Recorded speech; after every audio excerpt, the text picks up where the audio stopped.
So another great truth is that pain and suffering are the catalysts for our character development. Pain and suffering are the catalysts of our character development. And we see that very clearly in James 1, verses 2 through 4.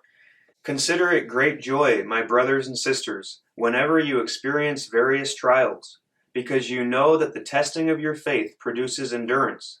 And let endurance have its full effect, so that you may be mature and complete, lacking nothing. So, Van, tease this out a little bit. What's the connection between our pain and suffering as Christians and us growing in our character as Christians? Well, it's important to note that suffering knows no certain race or color or creed or family. Suffering is a part of what we call the human experience. Every person in this life either has suffered, is suffering, or will suffer.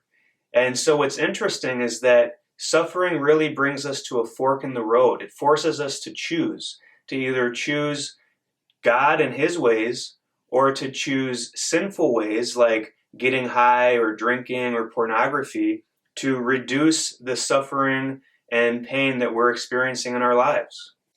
Yeah, that makes a lot of sense. And in this context, when our faith is tested, it produces endurance, and then endurance helps us to be mature and a complete person. So then, of course, we can choose joy. I'm going to read 1 Peter 1, verses 6 and 7.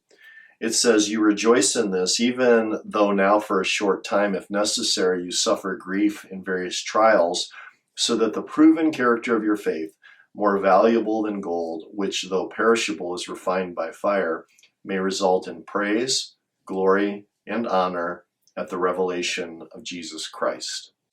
So from this perspective, trials are like crucibles or fiery furnaces that heat up our hearts, our character, and bring character impurities to the surface. So even in my life, as a man who is married, as a man who has 4 children, it's amazing how those contexts raise my own character issues to the surface.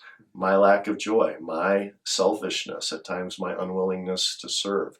But by the grace of God, by the power of the Holy Spirit, he filters away those character impurities, and he helps us to be the men and the women, by God's grace, that he wants us to be.